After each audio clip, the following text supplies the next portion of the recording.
Hello friend, तो आप कैसे हैं। इसे हमारे चैनल में आपका स्वागत है। आज हम बात करेंगे पार्ट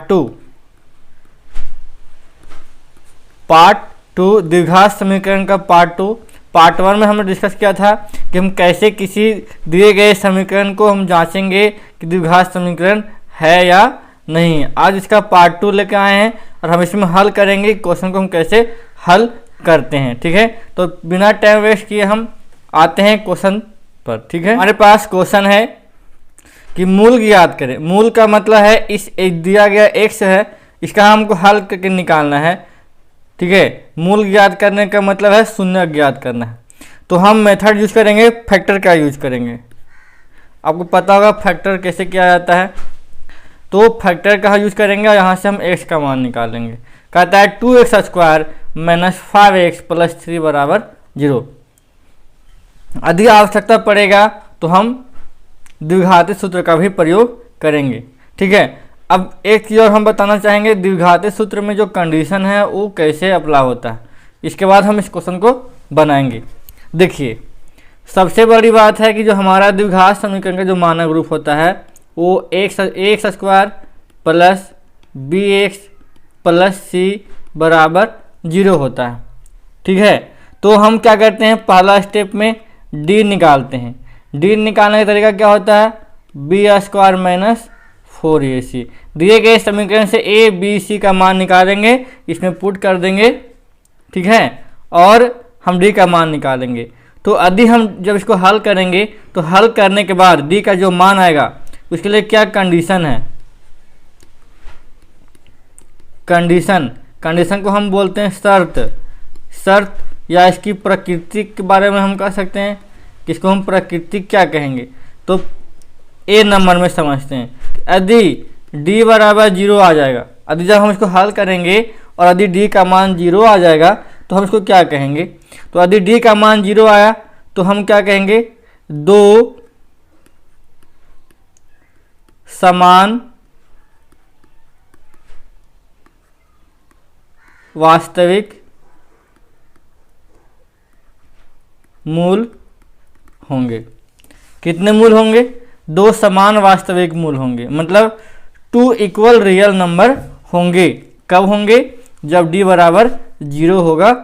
तब हल करने के बाद जब d का मान 0 आया तो दो समान वास्तविक मूल होंगे। ठीक है, और b नंबर में क्या है, यदि d > 0 आ जाएगा, अर्थात d को जब हल करेंगे यहाँ से हल करेंगे और 0 से बड़ा a जाएगा तो कहेंगे, क्या कहेंगे कि दो असमान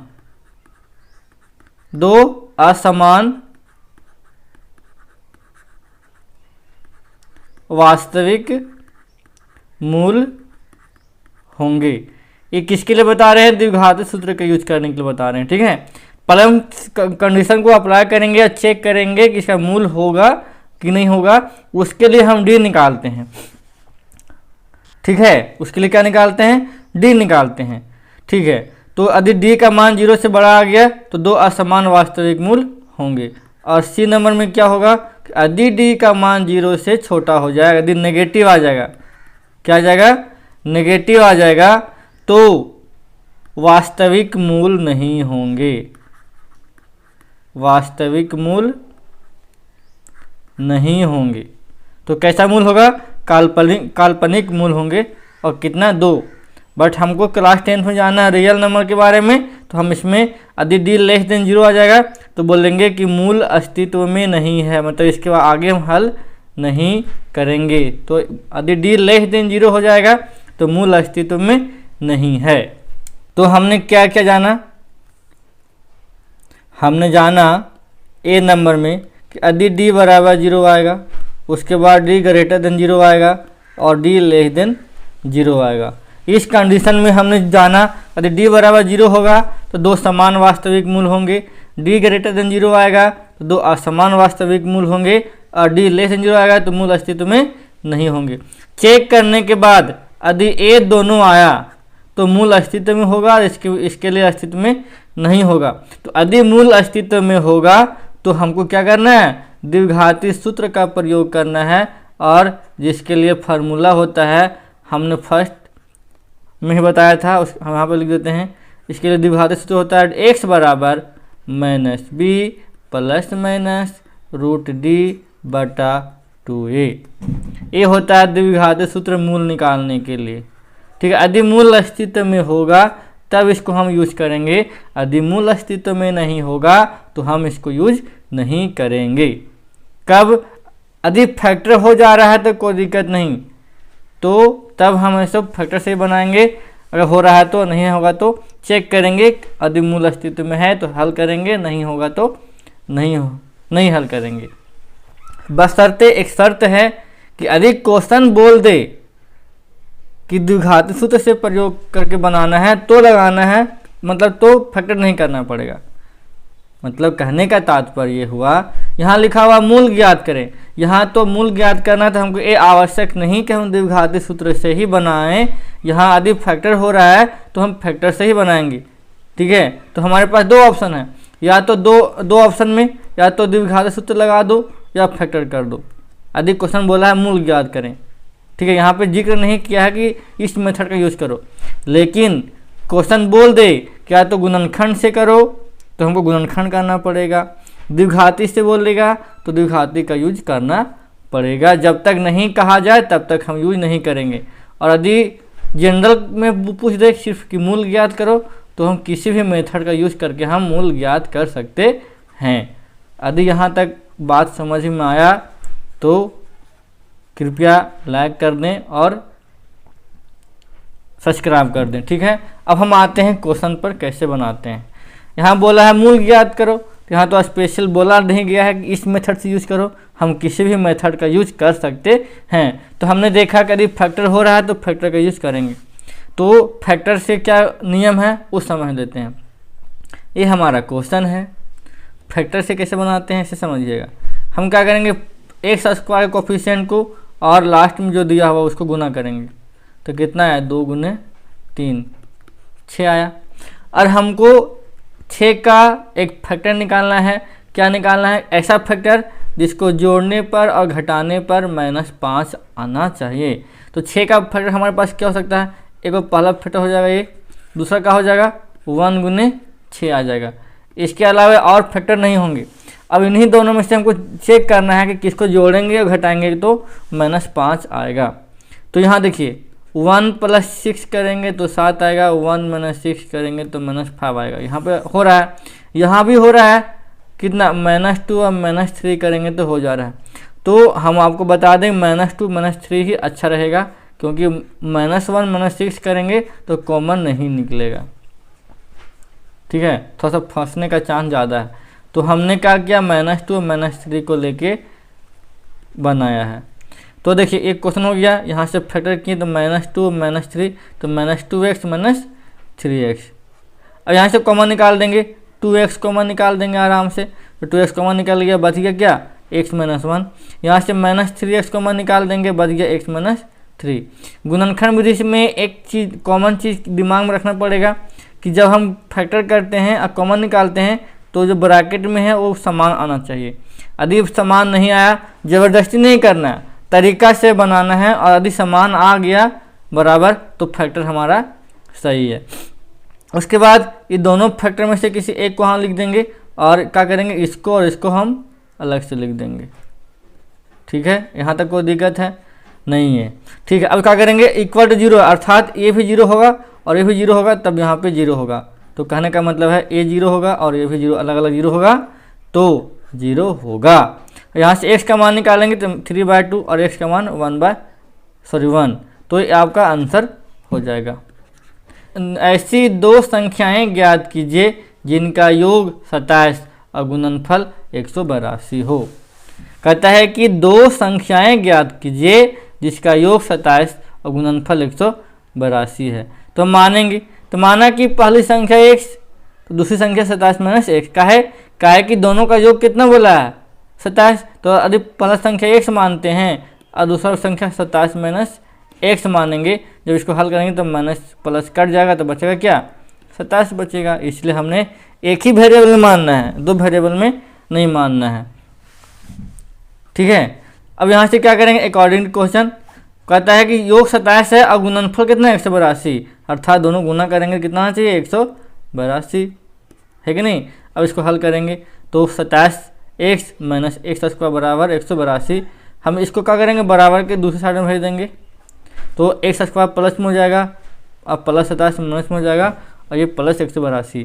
अब क्या करेंगे यहाँ पे गुणनखंड का यूज़ करेंगे, तो यहाँ पे आपको बता दें 13 गुने 14 करेंगे तो 182 आएगा और जोड़े घटा देंगे तो -1 आ जाएगा, है कि नहीं। यही ना बताए थे कि गुना करेंगे तो इतना आना चाहिए और जोड़ने घटाने पर इतना आना चाहिए, ठीक है। तो दोनों को हम माइनस माइनस में लेके -13 और -14 करेंगे, ठीक है, तो 27 आ जाएगा, ठीक है। अब यहाँ से x कॉमन निकाल लेंगे तो x -13 और -14 x -13 आया ना, दोनों कॉमन बराबर में ब्रैकेट में। अब यहाँ से क्या करेंगे ब्रैकेट को एक साथ लिखेंगे और जो बच गया बाहर में x -14 यहाँ इसको और इसको यहाँ पर लिखेंगे, ब्रैकेट वाला को किसी एक ब्रैकेट को यहाँ पे लिख देंगे। अब यहाँ पे क्या 0, दोनों अलग अलग क्या हो जाएगा 0 हो जाएगा। यहाँ से x का मान, यहाँ से 2 पॉसिबल हो सकता है, नहीं हो सकता है।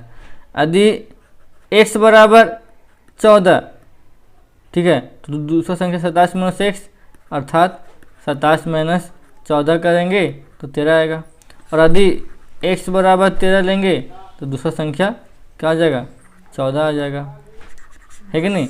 तो यहाँ से हम यूज करके बना सकते हैं आगे। तो दो संख्याएं x बराबर 14 तो दूसरा संख्या क्या हो जाएगा 13, और यदि x बराबर 13 तो दूसरा संख्या 14। आया समझ में।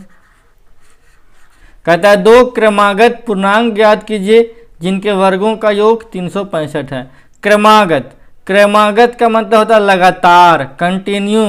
और 2 लगातार पूर्णांक ज्ञात करना है जिनके वर्गों का, वर्ग माने स्क्वायर करने पर दोनों का जोड़ेंगे, स्क्वायर करने के बाद जोड़ेंगे तो कितना आना चाहिए 365। तो क्रमागत में लगातार, अर्थात यदि 1 है तो 2 होगा, 3 होगा, इसको क्रमागत बोलते हैं।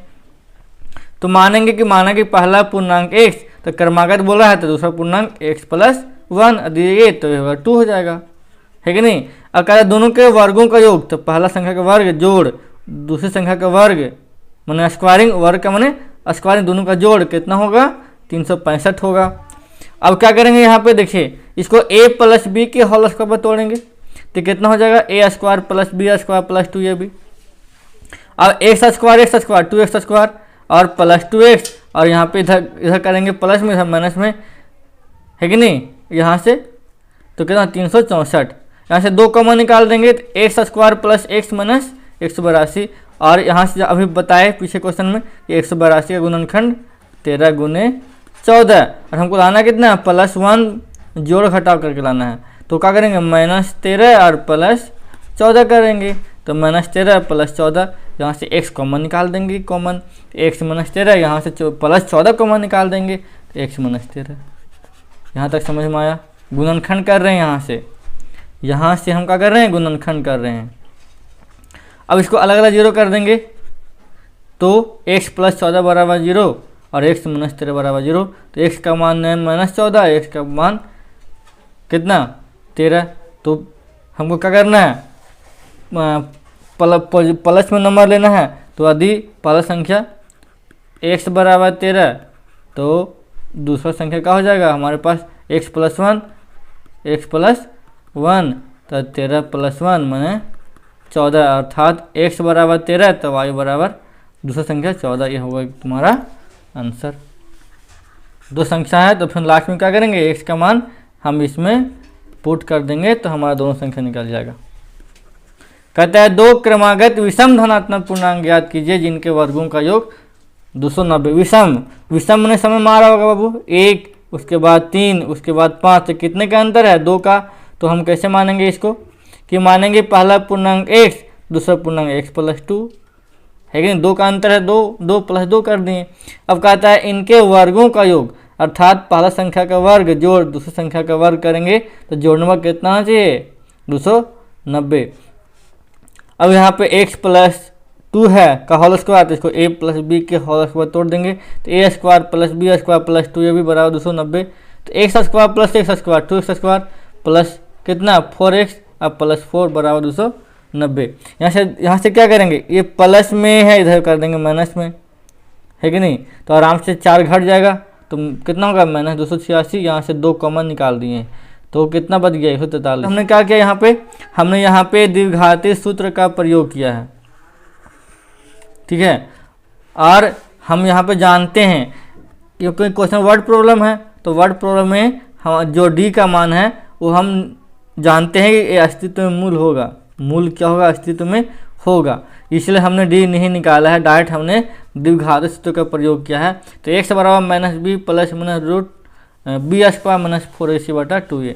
यहाँ से बी का मान, यहाँ से बी का मान कहाँ से, ये ऐसे जो फॉर्म दिया हुआ है, ये दिया हुआ a x square plus b x plus c बराबर 0। तो यहाँ से a बराबर 1, b बराबर 2 और c बराबर माइनस 143। या b का मान 2 तो माइनस बी तो minus 2 plus minus root b square minus 4ac।